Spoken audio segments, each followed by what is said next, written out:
영자야, 제발 문 열어줘. 시간이 없어. 꼭 해야 할 말이 있어. 안 돼요. 돌아가세요. 듣고 싶지 않아요.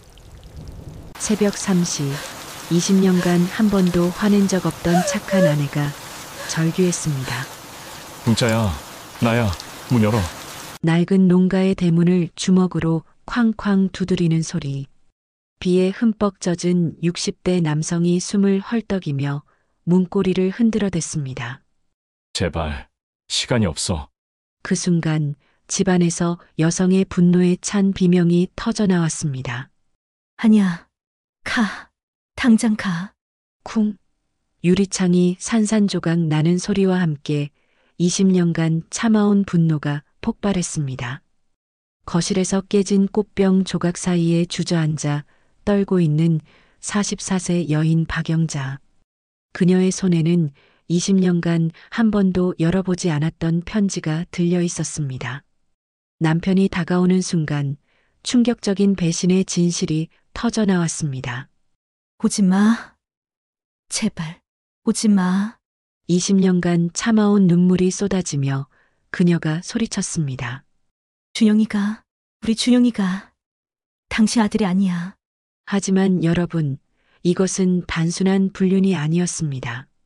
알고 보니 이 평범한 농촌 안악 뒤에는 재벌가를 뒤흔들 거대한 복수국이 숨어 있었습니다.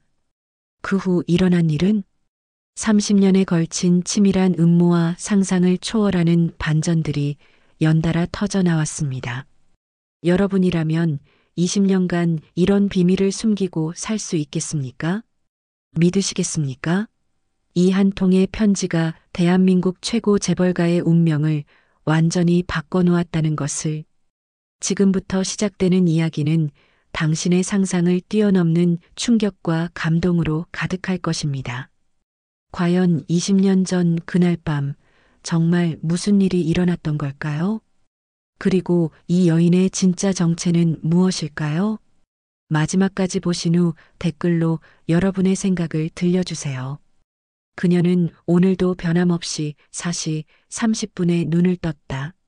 남편의 고른 숨소리 사이로 새벽 공기가 차갑게 스며들었다. 조용히 몸을 일으켜 부엌으로 향했다. 30년 전 시집 올 때부터 단 하루도 거르지 않은 아침 준비였다. 가스레인지에 불을 켜며 그녀의 시선이 잠깐 찬장 맨 위 낡은 과자통에 머물렀다. 그 안에는 아무도 모르는 것들이 들어 있었다.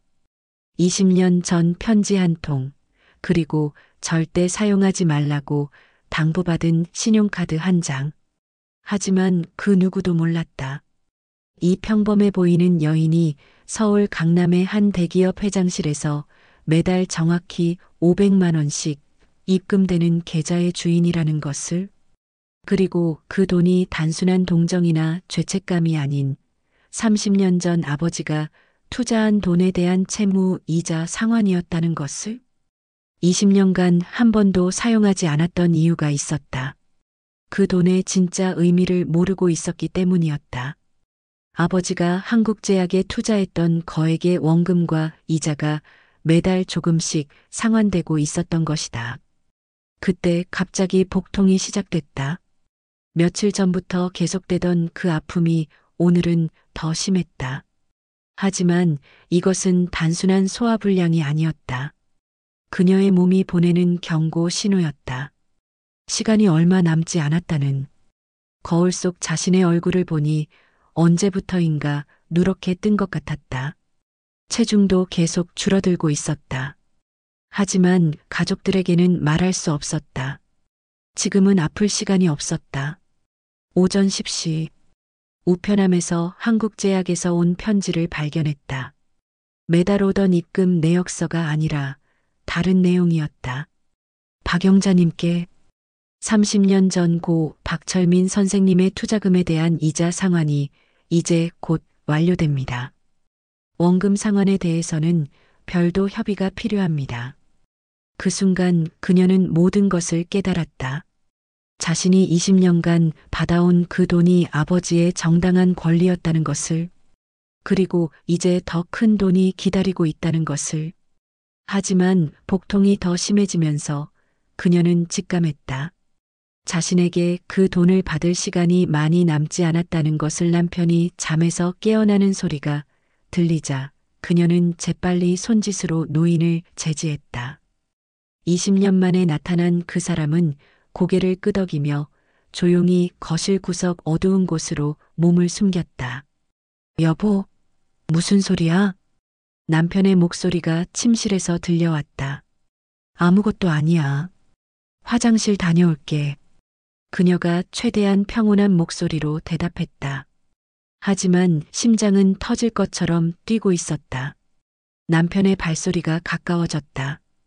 그녀는 급하게 화장실로 향하며 노인에게 눈짓을 보냈다. 현관 쪽으로 피하라는 신호였다. 괜찮아?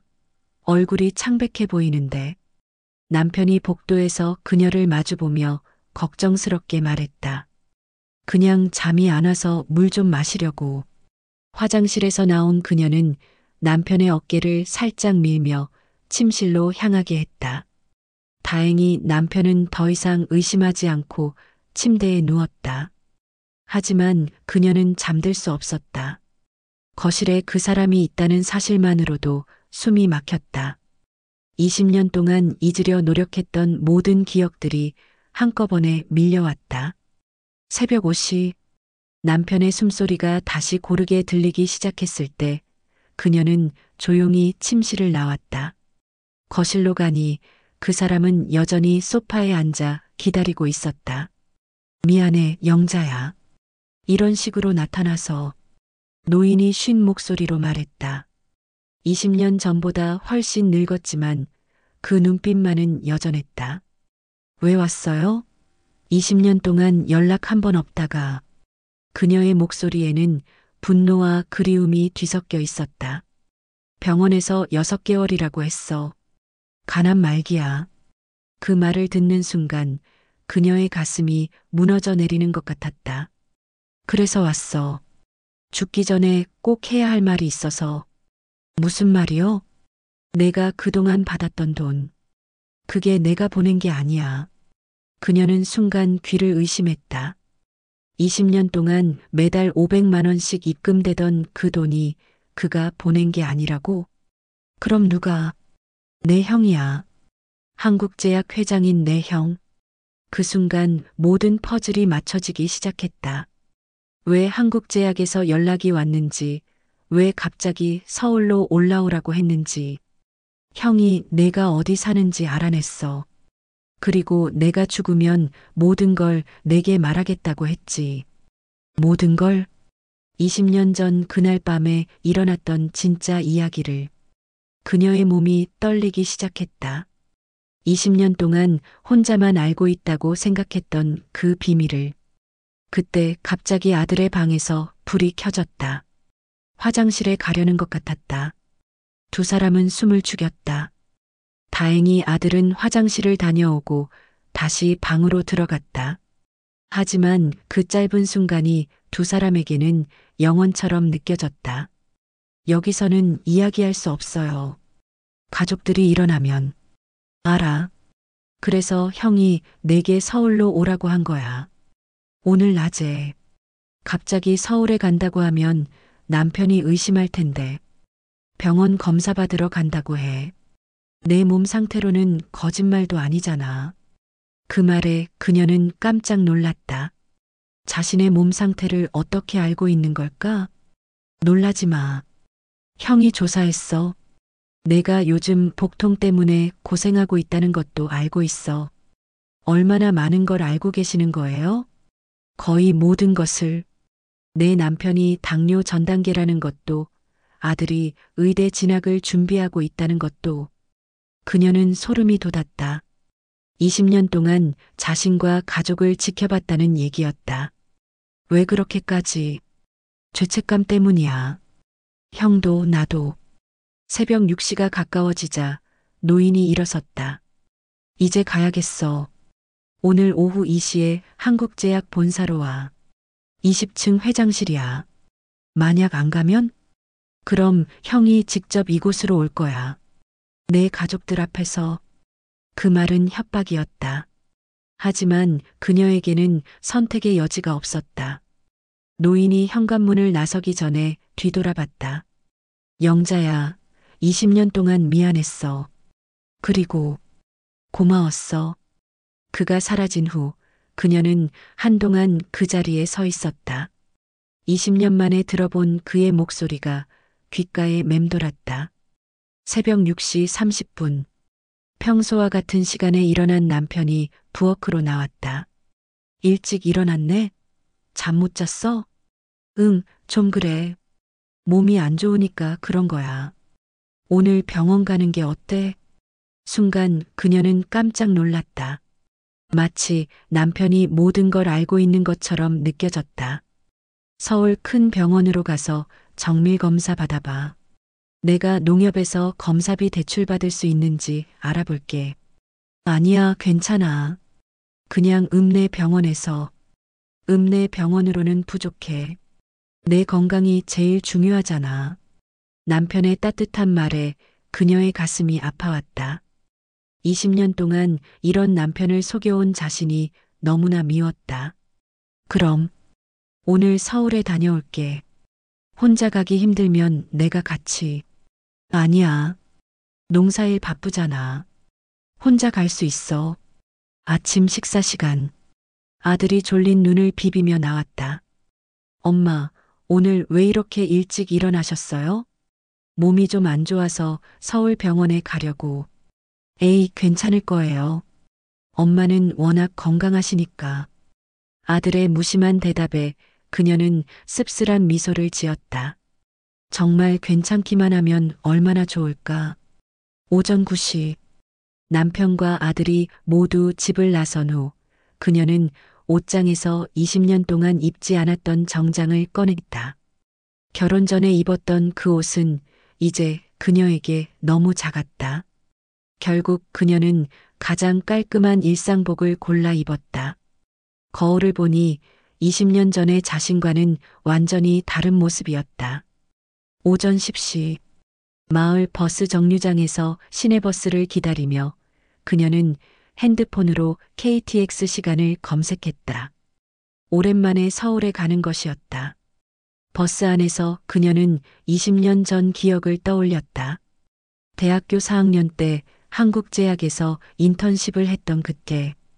그리고 회장의 둘째 아들과 사랑에 빠졌던 그 순간들. 하지만 모든 게 하루아침에 끝났다. 그 사건 때문에. 기차 안에서 그녀는 과자통에서 가져온 편지를 바라봤다. 20년간 열어보지 않았던 그 편지를. 하지만 여전히 열 용기가 나지 않았다. 서울역에 도착했을 때 그녀는 이상한 기분을 느꼈다. 마치 다른 세상에 온 것 같았다. 20년 동안 시골에서만 살았던 그녀에게 서울은 너무나 낯설었다. 지하철을 타고 강남으로 향하면서 그녀는 점점 긴장이 됐다. 20년 만에 그 건물을 다시 보게 될 것이었다. 한국제약 본사 건물 앞에 섰을 때 그녀의 다리가 떨렸다. 20년 전과 똑같은 건물이었다. 하지만 그녀는 완전히 다른 사람이 되어 있었다. 로비에서 접수를 하려는데 직원이 그녀를 알아보는 것 같았다. 혹시 박영자님이신가요? 회장님께서 기다리고 계십니다. 엘리베이터를 타고 20층으로 올라가면서 그녀는 심장이 터질 것 같았다. 과연 무엇이 기다리고 있을까? 20층에서 내리자마자 정장을 입은 중년 남성이 그녀를 맞이했다. 안녕하세요. 저는 김 과장입니다. 어제 전화드린. 아, 네. 회장님께서 안에서 기다리고 계십니다. 이쪽으로 오세요. 회장실 문 앞에서 그녀는 잠깐 멈춰섰다. 이 문을 열면 20년간 숨겨온 모든 것이 드러날 것이었다 거짓이라니요? 제가 그날 밤 직접 본 것인데. 그녀의 목소리가 떨렸다. 20년간 자신을 괴롭혀왔던 그 기억이 거짓이라는 말을 받아들일 수 없었다. 회장은 자리에서 일어나 창가로 걸어갔다. 서울의 높은 빌딩들이 내려다 보이는 그 자리에서 그는 깊은 한숨을 내쉬었다. 그날 밤 너는 우리 집 서재에서 내 동생과 함께 있었지. 그리고 갑자기 아버지가 들어오셨어. 그녀는 그날의 기억이 생생히 떠올랐다. 한국제약 창업주의자 그의 아버지였던 그 무서운 노인의 모습을. 아버지가 너를 보고 뭐라고 하셨는지 기억해? 돈을 받고 우리 집안을 망치려는 거냐고. 그리고 당장 나가라고. 그때 너는 무슨 생각을 했어? 그녀는 입술을 깨물었다. 그때의 굴욕감이 아직도 생생했다.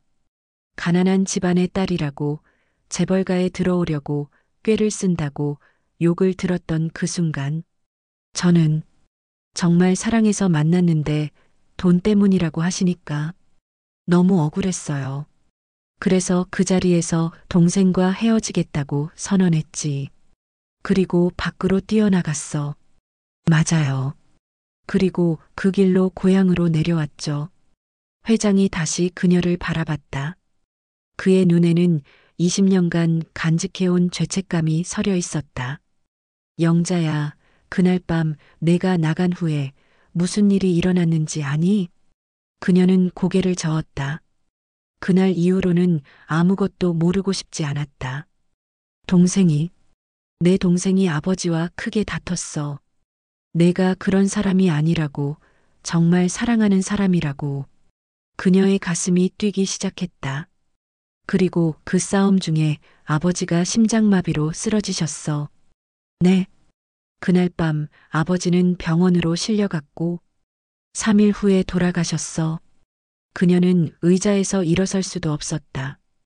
20년 전 그날 밤 자신이 떠난 후에 그런 일이 있었다는 것을 동생은 자기 때문에 아버지가 돌아가셨다고 생각했어. 내 얘기를 하다가 아버지가 흥분하셨다고. 그래서 저한테 연락을 안 한 거예요? 동생은 너를 사랑했어. 정말로. 하지만 동시에 너 때문에 아버지를 잃었다고 생각했지. 그녀의 눈에서 눈물이 흘러내렸다. 20년 동안 자신만 고통받는다고 생각했는데 그도 똑같이 아파하고 있었다는 것을. 그런데 저한테 매달 돈을 보내신 이유는 뭐예요? 회장이 책상으로 돌아와 서랍을 열었다. 그 안에서 두꺼운 파일을 꺼냈다. 이건 내가 시골로 내려간 후의 기록들이야. 내가 어떻게 살고 있는지, 누구와 결혼했는지, 아이는 잘 크고 있는지.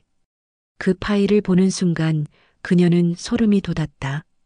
자신의 모든 일상이 기록되어 있었다. 왜 이런 짓을 하셨어요? 죄책감 때문이야. 우리 집안 때문에 내가 꿈을 포기하고 시골로 내려갔잖아. 그녀는 파일을 넘겨보다가 한 장의 사진에서 손을 멈췄다. 자신이 임신했을 때의 사진이었다. 이 사진은 어떻게 우리가 고용한 사람이 찍은 거야. 내가 임신했다는 걸 알고 나서부터는 더욱 신경 쓰게 됐어. 그녀의 손이 떨렸다. 자신의 가장 사적인 순간들까지 누군가가 지켜보고 있었다는 것이 믿기지 않았다. 그때 갑자기 핸드폰이 울렸다. 남편에게서 온 전화였다. 여보세요? 병원 검사는 어때? 결과 나왔어? 그녀는 회장을 바라보며 대답했다. 아직 조금 더 기다려야 할 것 같아. 몸 상태가 많이 안 좋은 거야? 목소리가 이상한데. 아니야. 괜찮아. 전화를 끊고 나서 그녀는 회장에게 말했다. 그래서 오늘 저를 부른 이유가 뭐예요? 20년 동안의 죄책감을 털어놓으려고요? 그것도 있지만 사실은 동생 때문이야. 그분이 어떻게 됐나요? 간암 말기야. 6개월 정도 남았다고 해. 그녀는 새벽에 만났던 그 노인의 얼굴을 떠올렸다. 그렇게 많이 늙고 병든 모습이었다. 동생이 죽기 전에 너를 꼭 만나고 싶어 해. 그리고 사과하고 싶어 해. 저는 이미 만났어요. 새벽에.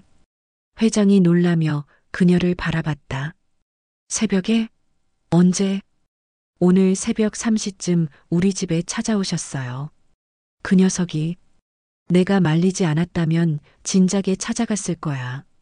그때 회장의 핸드폰이 울렸다. 전화를 받은 회장의 표정이 급변했다. 뭐라고? 지금 어디? 회장이 전화를 끊고 급히 일어섰다. 동생이 병원 응급실에 실려갔어. 지금 당장 가야겠어. 그녀도 따라 일어섰다. 왠지 이 상황에서 혼자 있고 싶지 않았다. 저도 같이 갈게요. 괜찮겠어? 네. 병원으로 가는 차 안에서 회장이 말했다. 영자야, 동생이 정말 많이 아파해. 20년 동안 너를 그리워하면서도 연락할 수 없었던 것 때문에.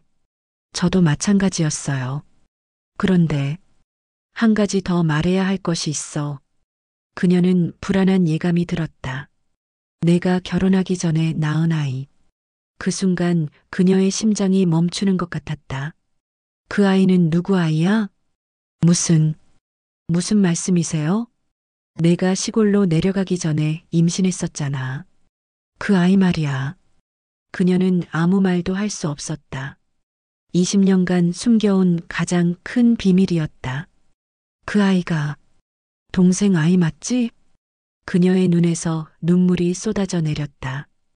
그 아이가 지금 고3이고 의대를 가려고 하는 그 아이 말이야. 어떻게 알고 계세요? DNA 검사를 했어. 몇 년 전에. 그녀는 완전히 무너져 내렸다. 자신이 20년간 지켜온 비밀이 모두 들통난 것이었다. 제 아들은 제 남편 아이예요. 영자야, 거짓말하지 마. 우리 모두 알고 있어. 병원에 도착했을 때 그녀는 걸을 수도 없을 정도로 충격을 받았다. 자신의 가장 큰 비밀이 폭로된 것도 그렇지만 더 큰 문제가 기다리고 있었다. 중환자실 앞에서 의사가 나왔다. 환자분의 상태가 매우 위급합니다. 가족분들과 마지막 인사를 하시는 게 좋을 것 같습니다. 그녀는 중환자실 유리창 너머로 그를 바라봤다. 산소 마스크를 쓰고 누워있는 그의 모습은 새벽에 본 것보다 훨씬 안쓰러웠다. 들어가서 마지막 인사해. 동생이 너를 기다리고 있어. 중환자실에 들어가자 그가 희미하게 눈을 떴다. 영자야. 왔구나. 네, 왔어요. 미안해. 20년 동안 정말 미안했어. 그녀는 그의 손을 잡았다. 차갑고 마른 그 손에서 20년 전의 온기를 느끼려고 했다. 우리 아들, 잘 크고 있지? 그 말을 듣는 순간 그녀는 더 이상 참을 수 없었다. 내가 없어도 잘 클 거야. 좋은 엄마가 있으니까. 그때 갑자기 그녀의 핸드폰이 울렸다. 아들에게서 온 전화였다. 엄마, 지금 어디세요? 아빠가 찾고 있어요. 그녀는 전화를 받을 수 없었다. 지금 이 순간 자신이 어디에 있는지 어떻게 설명할 수 있을까? 엄마, 왜 대답 안 하세요? 응. 병원에서 검사받고 있어. 결과는 어때요? 그녀는 중환자실 안에서 거짓말을 하고 있는 자신이 너무나 초라했다. 괜찮을 거야. 전화를 끊고 나서 그는 그녀에게 말했다. 영자야, 아이에게 진실을 말해줘. 안 돼요. 그 아이는 지금의 아빠를 사랑해요. 하지만 언젠가는 알게 될 거야. 그때 심장박동기에서 경고음이 울리기 시작했다. 의료진이 급히 들어왔다. 죄송합니다. 나가주세요. 그녀는 중환자실 밖으로 나와 주저앉았다. 20년 만에 다시 만난 그 사람이 자신의 눈앞에서 죽어가고 있었다. 그리고 더 끔찍한 것은 자신의 아들이 그의 아들이라는 사실이 곧 세상에 드러날 것이라는 점이었다. 30분 후 의사가 나왔다. 유족분들께 말씀드립니다. 환자분께서 방금 돌아가셨습니다. 그 순간 그녀의 세상이 완전히 무너져 내렸다. 20년간 숨겨온 사랑이, 비밀이, 거짓이 모두 한꺼번에 끝나는 순간이었다. 회장이 그녀의 어깨에 손을 올렸다. 영자야, 이제 집으로 돌아가. 하지만 동생의 장례식은 우리가 치를 거야. 너는 가족들에게 돌아가서 진실을 말할 준비를 해. 진실을 말하면 제 가정이 깨져요. 하지만 언젠가는 말해야 해. 특히 내 아들에게. 그녀는 병원을 나서면서 휴대폰을 봤다. 남편에게서 온 문자 메시지가 있었다. 검사 결과 좋지 않으면 어떻게 하지? 걱정돼. 빨리 집에 와. 그 따뜻한 메시지를 보는 순간 그녀는 자신이 얼마나 큰 죄를 짓고 살았는지 깨달았다. KTX를 타고 고향으로 돌아가는 길 그녀는 창밖을 바라보며 생각했다.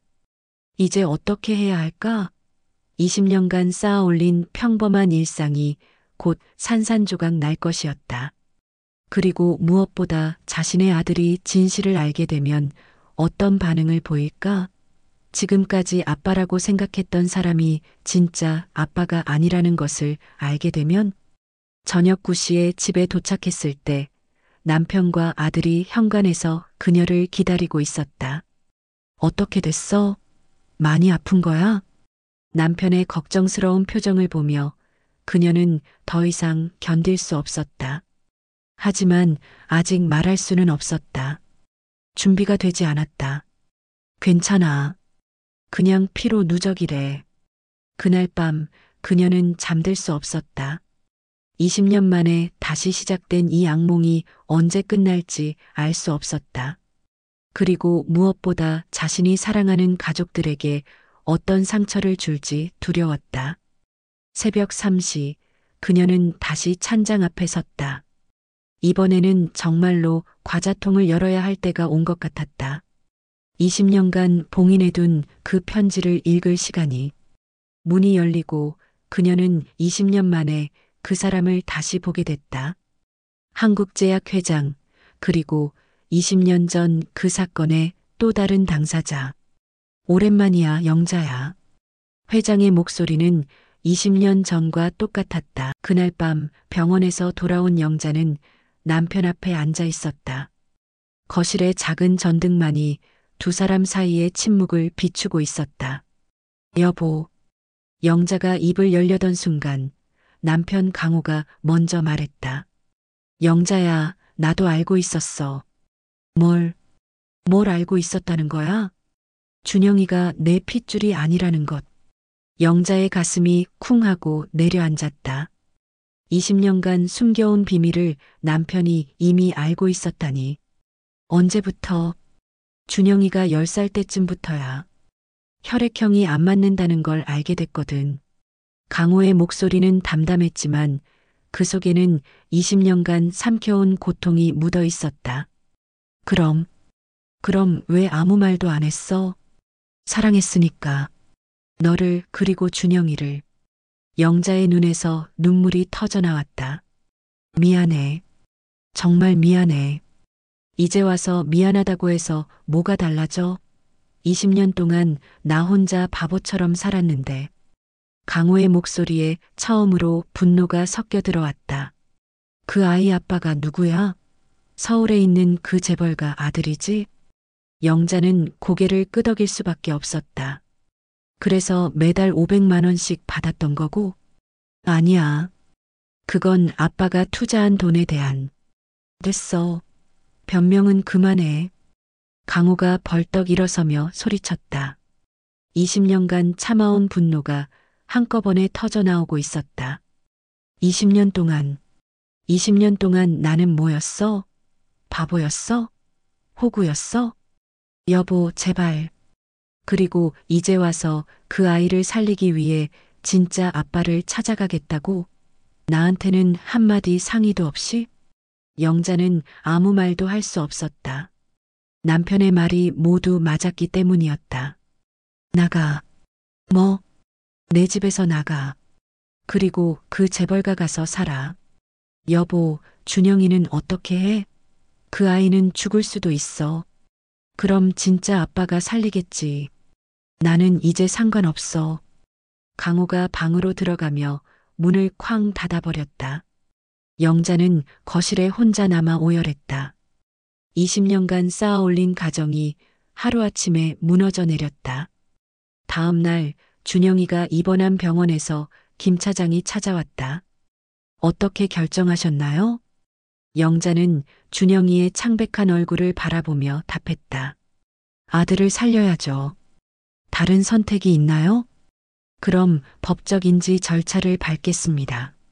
하지만 조건이 있어요. 김 차장이 고개를 갸웃했다. 조건이요? 앞으로 개발되는 모든 신약을 저소득층에게 무상으로 제공해 주세요. 준영이처럼 돈이 없어서 치료받지 못하는 아이들을 위해서요. 김 차장이 당황했다. 그런 조건은 회사에 큰 손실이. 그럼 법적 인지는 없던 일로 하죠. 영자의 목소리는 단호했다. 아들을 살리기 위한 마지막 협상이었다. 회장님께 보고하고 연락드리겠습니다. 몇 시간 후 회장이 직접 병원에 나타났다. 영자야, 그 조건 받아들이겠어. 정말이에요? 동생의 마지막 소원이기도 해. 그리고 우리가 너에게 진 빚이 너무 크거든. 그렇게 해서 준영이의 치료가 시작됐다. 하지만 영자의 마음은 편하지 않았다. 집에는 여전히 남편이 기다리고 있었지만 이제 더 이상 그녀를 받아주지 않을 것 같았다. 엄마, 아빠는 언제 와요? 준영이가 약한 목소리로 물었다. 곧 올 거야. 하지만 강호는 오지 않았다. 아들이 죽을 위기에 처했는데도 병원에 발길조차 하지 않았다. 영자는 매일 밤 강호에게 전화를 걸었지만 받지 않았다. 문자 메시지도 익십만 당했다. 엄마, 제가 뭘 잘못했나요? 준영이가 눈물을 글썽이며 물었다. 아니야, 준영아. 너는 잘못한 게 없어. 그럼 왜 아빠가 안 와요? 영자는 대답할 수 없었다. 어떻게 20세 아들에게 이 복잡한 상황을 설명할 수 있을까? 그때 병실 문이 열리며 강호가 들어왔다. 하지만 그의 얼굴은 차가웠다. 아빠. 준영이가 환하게 웃었지만 강호는 씁쓸한 미소만 지었다. 많이 아프냐? 괜찮아요. 엄마가 좋은 약을 구해줘서. 강호가 영자를 바라봤다. 그 시선에는 복잡한 감정이 섞여 있었다. 좋은 약이구나. 네. 이 약만 계속 맞으면 완전히 나을 수 있대요. 준영이는 여전히 진실을 모르고 있었다. 이 치료가 얼마나 큰 대가를 치르고 이뤄진 것인지. 그렇구나. 강호가 아들의 머리를 쓰다듬었다. 하지만 그 손길에는 정과 같은 따뜻함이 없었다. 아빠, 우리 집에 언제 가요? 강호는 대답하지 않았다. 대신 영자에게 말했다. 밖에서 얘기 좀 하자. 두 사람은 병원 복도로 나왔다. 이혼하자. 강호의 첫마디였다. 여보, 20년 동안 충분히 참았어. 더 이상은 못하겠어. 준영이는 어떻게 해? 그 애는 이제 진짜 아빠가 돌봐주겠지. 재벌가 손자로 인정받았으니까. 영자의 가슴이 찢어질 것 같았다. 제발, 한 번만 더 기회를 줘. 기회? 20년 동안 기회가 없었나? 매일 밤 다른 남자를 생각하며 내 옆에 누워 있으면서 강호의 목소리가 점점 커졌다. 나도 사람이야. 나도 자존심이 있어. 여보, 사랑한다고. 정말 사랑한다고. 사랑? 그게 사랑이야? 20년간 거짓말로 사는 게.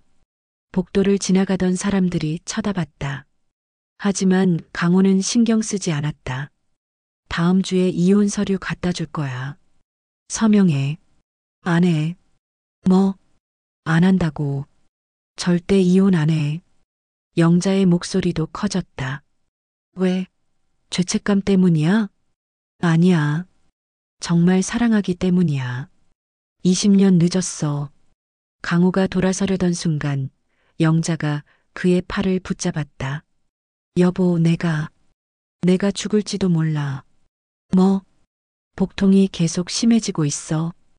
병원에서 정밀 검사 받아봐야 한다고 해. 강호의 표정이 변했다. 분노가 걱정으로 바뀌었다. 언제부터? 몇 달 전부터? 그런데 준영이 일 때문에 미뤄뒀어. 강호가 한숨을 내쉬었다. 그것도 혼자 감추고 있었구나. 미안해. 됐어. 어차피 이제 상관없어. 하지만 강호의 목소리에서 차갑던 톤이 조금 누그러졌다. 검사받고 결과 나오면 알려줘. 여보, 이혼은 그 후에 하자. 그렇게 말하고 강호는 병원을 떠났다. 영자는 복도에 주저앉아 울었다. 아들은 살릴 수 있게 됐지만 가정은 완전히 파괴됐다. 그리고 자신의 몸도 점점 악화되고 있었다. 준영이의 치료가 시작된 지 한 달 후, 영자는 서울대병원에서 정밀 검사를 받았다. 결과를 기다리는 동안 그녀의 불안은 극에 달했다. 박영자님 보호자분? 간호사가 진료실로 안내했다. 검사 결과 나왔습니다.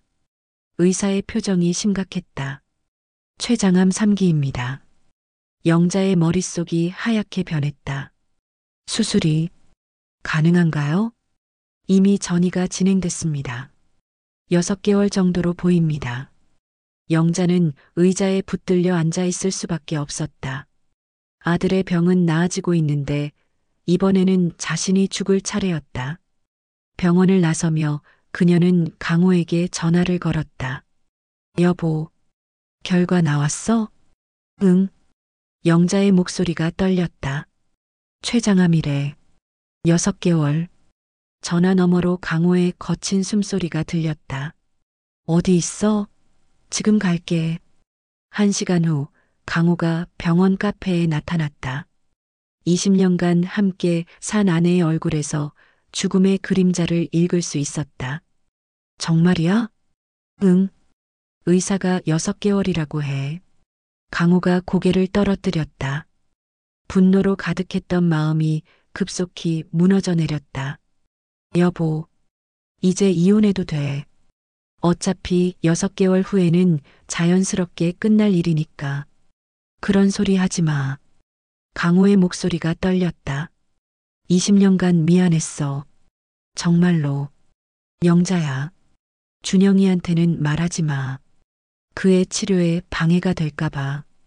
강호가 영자의 손을 잡았다. 20년 만에 처음으로 진심으로 잡는 손이었다. 치료받자. 최선을 다해서. 이미 늦었어. 안 늦었어. 한국제약에서 췌장암 신약도 개발하고 있다고 했잖아. 하지만 영자야, 나는 너 없이는 살 수 없어. 강호의 눈에서 눈물이 흘러내렸다. 20년간 화가 났던 건 사실이야. 하지만 그보다 더 큰 건 사랑이었어. 영자도 울기 시작했다. 미안해. 정말 미안해. 이제 됐어. 남은 시간 동안 행복하게 살자. 그때 갑자기 영자의 휴대폰이 울렸다. 한국제약 회장에게서 온 전화였다. 영자야, 큰일 났어. 무슨 일이세요? 검찰에서 우리 회사를 압수수색했어. 준영이 치료에 문제가 생길 수 있겠어. 영자의 얼굴이 창백해졌다. 왜요? 신약 승인 과정에서 로비 의혹이 제기됐어. 회사가 문 닫을 수도 있어. 그럼 준영이는 어떻게 돼요? 다른 병원에서 일반 치료를 받아야 할 거야. 영자는 절망했다. 일반 치료로는 준영이를 살릴 수 없다는 것을 알고 있었다. 회장님, 제발. 내가 할 수 있는 건 다 해봤어. 하지만 검찰 수사를 막을 수는 없어. 전화를 끊고 영자는 강호를 바라봤다. 어떻게 해? 준영이가. 침착해. 다른 방법이 있을 거야. 하지만 강호도 막막했다. 재벌가의 힘으로도 어찌할 수 없는 상황이 벌어진 것이었다. 그날 밤 영자는 준영이 병실에서 밤을 새웠다. 아들의 상태는 좋아지고 있었지만 치료가 중단되면 다시 악화될 것이었다. 엄마, 괜찮아요? 준영이가 엄마의 걱정스러운 표정을 보며 물었다. 응, 괜찮아. 뭔가 걱정이 있으신 것 같은데. 아니야. 엄마는 괜찮아. 하지만 준영이는 눈치가 빠른 아이였다. 엄마, 혹시 제 치료에 문제가 생긴 건 아니죠? 영자는 대답할 수 없었다. 엄마, 저 알고 있어요. 뭘? 제가 아빠 친자식이 아니라는 것. 영자의 심장이 멈추는 것 같았다. 언제부터? 고등학교 때부터요. 생물 시간에 유전 공부하면서 알았어요. 준영아, 괜찮아요. 아빠는 여전히 제 아빠예요. 20년간 저를 키워주셨으니까. 준영이의 성숙한 모습에 영자는 더욱 마음이 아팠다. 그리고 엄마도 아프시죠? 어떻게? 엄마가 자꾸 배를 만지시고 얼굴이 노래졌어요. 저랑 같은 병원에 다니시는 것도 알고요. 영자는 더 이상 숨길 수 없었다. 응, 엄마도 많이 아파. 그럼 우리 같이 치료받아요. 준영아, 엄마는 포기하지 마세요. 제가 나으면 엄마도 꼭 낫게 해드릴게요. 준영이의 눈에서 의연함이 느껴졌다. 20살밖에 안 된 아이가 이렇게 성숙할 수 있을까? 고마워, 준영아. 엄마, 우리 가족 다시 합쳐질 수 있죠? 물론이야. 하지만 현실은 녹록하지 않았다. 다음 날 한국제약이 완전히 문을 닫았다는 소식이 들려왔다. 준영이의 치료는 중단됐고 영자의 췌장암 치료도 막막해졌다. 그때 뜻밖의 구원자가 나타났다. 안녕하세요, 박영자 씨. 병원 로비에 나타난 것은 60대의 단정한 여성이었다. 누구세요? 저는 이정숙입니다. 한국제약 창업주의 부인이었어요. 영자가 깜짝 놀랐다. 부인이라고요? 네. 그리고 당신의 진짜 어머니입니다. 그 순간 영자의 세상이 다시 한번 뒤바뀌었다. 제 진짜 어머니라고요? 영자는 믿을 수 없다는 표정으로 이정숙을 바라봤다. 앉으세요. 긴 이야기예요. 병원 카페에 앉은 이정숙이 오래된 사진 한 장을 꺼냈다. 이 사진을 보세요. 사진 속에는 젊은 시절의 이정숙과 한국제약 창업주 그리고 갓난아기가 있었다. 이 아기가 바로 당신이에요. 하지만 제 어머니는 이미 돌아가셨는데 그분은 당신을 키워준 분이에요. 제가 부탁한 거죠. 이정숙의 목소리에는 깊은 슬픔이 배어 있었다. 왜 저를 버렸어요? 버린 게 아니에요. 보호한 거예요. 보호요? 남편이 다른 여자들과 바람을 피우면서도 저한테는 아이를 낳지 말라고 했어요. 사업에 방해된다면서요. 영자는 점점 더 혼란스러워졌다. 그래서 당신을 몰래 낳아서 믿을 만한 사람에게 맡겼어요. 시골에서 평범하게 자라기를 바라면서. 그럼 제가 서울에 올라와서 그분들과 사랑에 빠진 건 운명의 장난이었죠. 하지만 남편이 알게 된 후 모든 걸 조작했어요. 조작이요? DNA 검사 결과부터 시작해서 당신들을 헤어뜨리려고 모든 수단을 다 썼죠. 영자의 머릿속이 복잡해졌다. 그럼 준영이와 그분은 전혀 혈연 관계가 없어요. 남편이 거짓으로 꾸민 일이에요. 20년간 괴롭혔던 죄책감이 한순간에 사라지는 느낌이었다. 하지만 이제 와서 왜 나타나신 거예요? 남편이 죽고 나서 모든 진실을 알게 됐어요. 그리고 당신이 아프다는 소식을 들었고요. 이정숙이 새로운 서류를 꺼냈다. 이것은 한국제약의 진짜 소유권 문서예요. 뭐라고요? 남편 명의로 되어 있지만 실제로는 제가 투자한 돈으로 세운 회사예요. 법적으로 제가 소유자입니다. 영자는 서류를 들여다봤다. 복잡한 법률 용어들이 빼곡했지만 한 가지는 분명했다. 그럼 한국제약이 문 닫은 건 일시적인 거예요. 제가 다시 열 수 있어요. 희망의 빛이 보이기 시작했다. 하지만 조건이 있어요. 조건이요? 당신이 제 딸로서 정식으로 인정받고 한국제약을 물려받는 거예요. 영자는 망설였다. 갑자기 재벌가의 상속녀가 된다는 것이 현실 같지 않았다. 저는 그냥 시골에서 평범하게 살고 싶어요. 평범하게 살아도 돼요. 하지만 이 회사는 좋은 일에 써야 해요. 좋은 일이요? 당신이 원했던 대로 돈 없는 사람들을 위한 의료 서비스 말이에요. 영자의 마음이 움직였다. 준영이 치료도 다시 할 수 있나요? 당연하죠. 그리고 당신 치료도. 제 치료는 췌장암 신약도 우리가 개발했어요. 아직 공개하지 않았지만 효과가 뛰어나답니다. 영자의 눈에 눈물이 글썽였다. 절망적이던 상황이 희망으로 바뀌고 있었다. 하지만 제가 회사를 경영할 능력이 있을까요? 혼자 하는 게 아니에요. 전문 경영진이 있고 당신은 방향만 제시하면 돼요. 방향이요? 소외된 사람들을 위한 의료. 그것이 이 회사의 새로운 사명이 될 거예요. 영자는 잠시 생각했다. 아들을 살리고 자신도 치료받고 게다가 더 많은 사람들을 도울 수 있다면.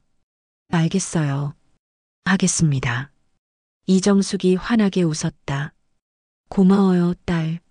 처음으로 들어보는 딸이라는 호칭이 영자의 가슴을 따뜻하게 했다. 그날부터 모든 것이 빠르게 진행됐다. 한국제약은 새로운 경영진 하에 재개장했고 준영이의 치료가 재개됐다. 영자도 새로운 췌장암 치료제를 투여받기 시작했다. 의사들은 조심스럽게 희망적이라는 의견을 내놨다. 엄마, 정말 괜찮아지는 거예요? 준영이가 기대에 찬 눈으로 물었다. 응, 우리 둘 다 나을 거야. 그럼 아빠도 다시 우리랑 살 거예요? 영자는 강호를 바라봤다. 그는 며칠 전부터 다시 병원에 나타나기 시작했다. 그건 아빠가 결정할 일이야. 강호가 영자의 손을 잡았다. 바보야. 당연히 같이 살아야지. 정말 20년간 화가 났던 건 사실이지만 그건 사랑했기 때문이야. 사랑하지 않았다면 화도 안 났을 거거든. 영자의 눈에서 눈물이 흘러내렸다. 고마워. 우리 다시 시작하자. 진실을 바탕으로. 그로부터 6개월 후 준영이는 완전히 회복됐다. 영자의 암도 현저히 좋아졌다. 엄마, 저 의대 진학하려고요. 준영이가 말했다. 왜? 엄마처럼 아픈 사람들을 도우고 싶어요. 돈이 없어도 치료받을 수 있게요. 영자가 뿌듯하게 미소 지었다. 좋은 생각이야. 한국제약은 영자의 지휘하에 무료 의료 서비스를 대폭 확대했다. 전국 농촌 지역에 의료센터를 세우고 저소득층을 위한 신약 무료 지원도 시작했다. 이사장님, 덕분에 많은 분들이 도움을 받고 계십니다. 직원이 보고했다. 이게 우리가 해야 할 일이에요. 영자는 여전히 석교리 마을에서 살았다. 매주 서울에 올라와 회사 일을 보지만 집은 남편과 아들이 있는 그곳이었다. 2년 후 봄이 다시 찾아온 석교리 마을은 완전히 달라져 있었다. 엄마, 의대 합격했어요. 준영이가 기쁜 목소리로 외쳤다. 정말 축하해. 영자가 아들을 꼭 껴안았다. 두 사람 모두 건강을 완전히 되찾은 상태였다. 서울대 의대예요. 장학금도 받았고요. 대견하다, 우리 아들. 강호도 뿌듯한 표정으로 아들을 바라봤다. 이제 그에게 준영이는 완전한 아들이었다. 혈연을 초월한 진짜 가족이었다. 준영이가 두 사람을 번갈아 바라보며 말했다. 고생이라니. 우리가 뭘 했다고. 강호가 겸손하게 말했지만 속으로는 지난 2년간의 힘든 시간들이 떠올랐다. 아내의 병, 아들의 병, 그리고 무너져가던 가정을 다시 세우기까지의 여정. 정말로요. 제가 아플 때 엄마는 자기 병도 숨기고 저만 챙기셨잖아요. 영자가 준영이의 머리를 쓰다듬었다. 엄마니까 당연한 거야. 그리고 아빠도. 처음엔 많이 화나셨을 텐데 결국 우리 가족을 지켜주셨어요. 강호의 눈가가 촉촉해졌다. 가족이니까. 그날 저녁 마을 사람들이 준영이의 의대 합격을 축하하러 모였다. 작은 마을 회관은 사람들로 가득했다. 영자 씨 덕분에 우리 마을에 의료센터도 생기고 정말 좋아졌어요. 이장이 감사 인사를 했다. 저 혼자 한 일이 아니에요. 다들 도와주셔서 가능한 일이었어요. 영자는 여전히 겸손했다. 재벌가의 상속녀가 되었지만 마음만은 여전히 소박한 농촌 안악이었다. 그런데 영자 씨 서울로 이사 안 가세요? 이제 큰 회사 사장님이신데. 안 가요. 여기가 제 고향이고 제 집이에요. 영자의 대답에 마을 사람들이 박수를 쳤다. 영자야. 이정숙이 조용히 다가왔다. 요즘 자주 마을에 내려와 영자와 시간을 보내고 있었다. 어머니. 이제 영자는 자연스럽게 이정숙을 어머니라고 부르고 있었다. 고마워. 회사를 이렇게 잘 이끌어줘서. 제가 더 고마워요. 저를 찾아주셔서. 늦었지만 이제라도 모녀가 될 수 있어서 다행이야. 두 사람이 포옹했다. 60년 만에 찾은 모녀의 정이 따뜻하게 느껴졌다. 저녁 늦게 손님들이 모두 돌아간 후 영자는 혼자 마당에 나와 별을 바라봤다. 여보세요. 그녀가 하늘을 향해 작은 목소리로 말했다. 고마워요. 준영이를 건강하게 해줘서. 그리고 저도 살려줘서. 바람이 살랑 불어와 그녀의 머리카락을 흔들었다. 이제 행복해요. 정말로. 누구랑 얘기해? 강호가 뒤에서 다가왔다. 그냥 하늘에 감사 인사.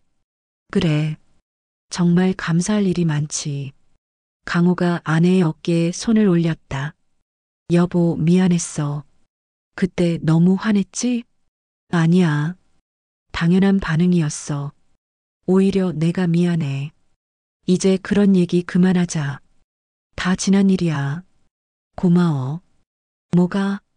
나를 다시 받아줘서. 바보야. 사랑하는데 어떻게 안 받아줘. 두 사람이 따뜻하게 포옹했다. 20년의 오해와 2년의 시련을 거쳐 더욱 단단해진 사랑이었다. 몇 달 후 준영이는 의대에 입학했다. 개강식 날 온 가족이 함께 서울에 올라갔다. 긴장돼? 영자가 아들에게 물었다. 조금요. 하지만 설레기도 해요. 힘들면 언제든 집에 와. 네. 그런데 엄마 방학 때마다 의료센터에서 봉사해도 될까요? 물론이지. 환영이야. 준영이는 이미 훌륭한 의사가 될 준비를 하고 있었다.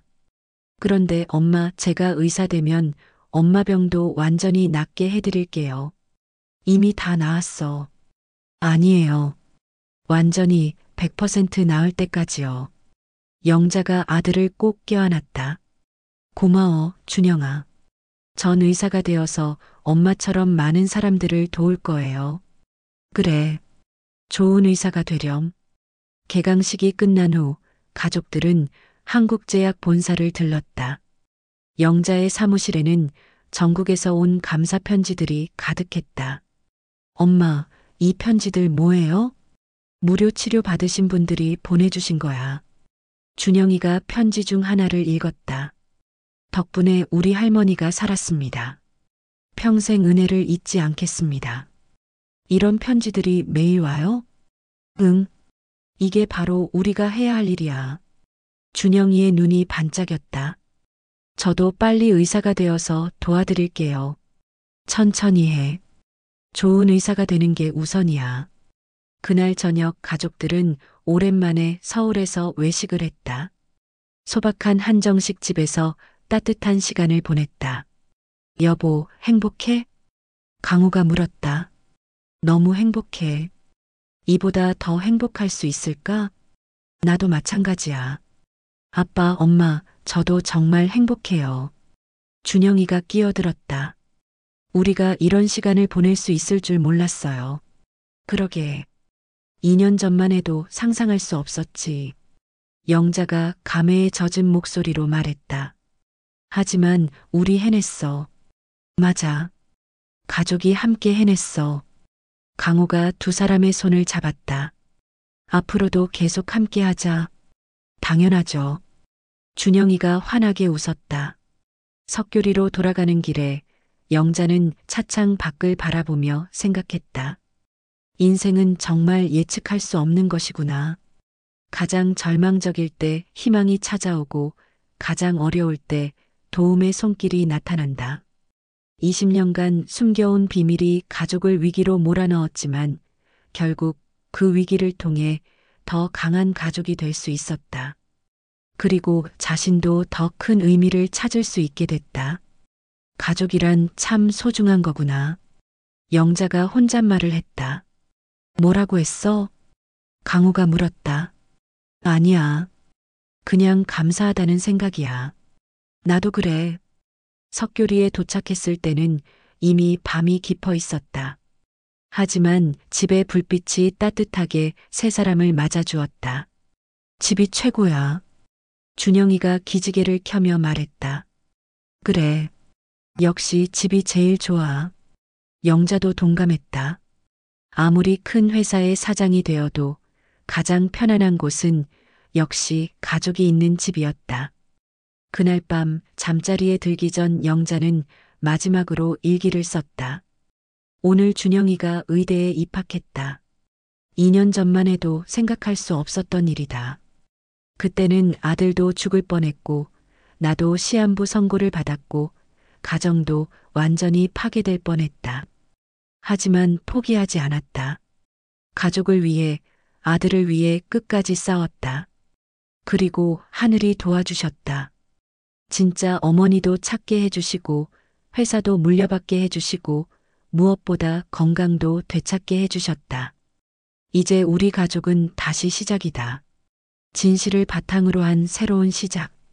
그리고 더 많은 사람들을 도우며 살아갈 것이다. 인생은 포기하지 않는 사람에게 기적을 선물한다는 것을 배웠다. 아무리 어려운 상황이라도 사랑하는 사람들과 함께라면 이겨낼 수 있다는 것도 내일도 감사한 마음으로 살아갈 것이다. 가족과 함께, 이웃과 함께. 일기를 덮고 영자는 만족스러운 미소를 지었다. 길고 험난했던 여정이 마침내 아름다운 결말을 맞이한 것이었다. 창밖으로 별들이 반짝이고 있었다. 마치 모든 것이 잘 될 것이라고 말하는 것 같았다. 영자는 깊고 편안한 잠에 빠져들었다. 20년 만에 처음으로 아무 걱정 없이 온전히 행복한 마음으로. 그리고 내일 아침 새로운 하루가 시작될 것이다. 가족과 함께하는 희망으로 가득한 또 다른 하루가. 그날 밤 잠자리에 들기 전 영자는 마지막으로 일기를 썼다. 오늘 준영이가 의대에 입학했다. 2년 전만 해도 생각할 수 없었던 일이다. 그때는 아들도 죽을 뻔했고 나도 시한부 선고를 받았고 가정도 완전히 파괴될 뻔했다. 60대가 되어서야 깨달았다. 젊을 때는 체면과 자존심이 중요하다고 생각했는데 정말 중요한 건 가족의 건강과 행복이었구나. 하루하루가 얼마나 소중한지, 평범한 일상이 얼마나 감사한 일인지. 나처럼 중년의 시련을 겪고 계신 분들이 많으실 텐데 포기하지 마세요. 마지막까지 희망의 끈을 놓지 마세요. 하지만 포기하지 않았다. 가족을 위해, 아들을 위해 끝까지 싸웠다. 그리고 하늘이 도와주셨다. 여러분도 지금 힘든 시기를 보내고 계신가요? 댓글로 여러분의 이야기를 들려주세요. 서로 위로하고 격려하며 함께 이겨낼 수 있을 거예요. 이제 우리 가족은 다시 시작이다. 진실을 바탕으로 한 새로운 시작. 그리고 더 많은 사람들을 도우며 살아갈 것이다. 인생은 포기하지 않는 사람에게 기적을 선물한다는 것을 배웠다. 60대, 70대라도 늦지 않습니다. 새로운 시작은 언제든 가능해요. 내일도 감사한 마음으로 살아갈 것이다. 가족과 함께, 이웃과 함께. 또 다른 감동적인 이야기로 찾아오겠습니다. 오늘도 제 영상을 시청해 주셔서 진심으로 감사합니다. 여러분의 작은 관심이 제게는 큰 힘이 되니 구독과 알림 설정 꼭 눌러주세요.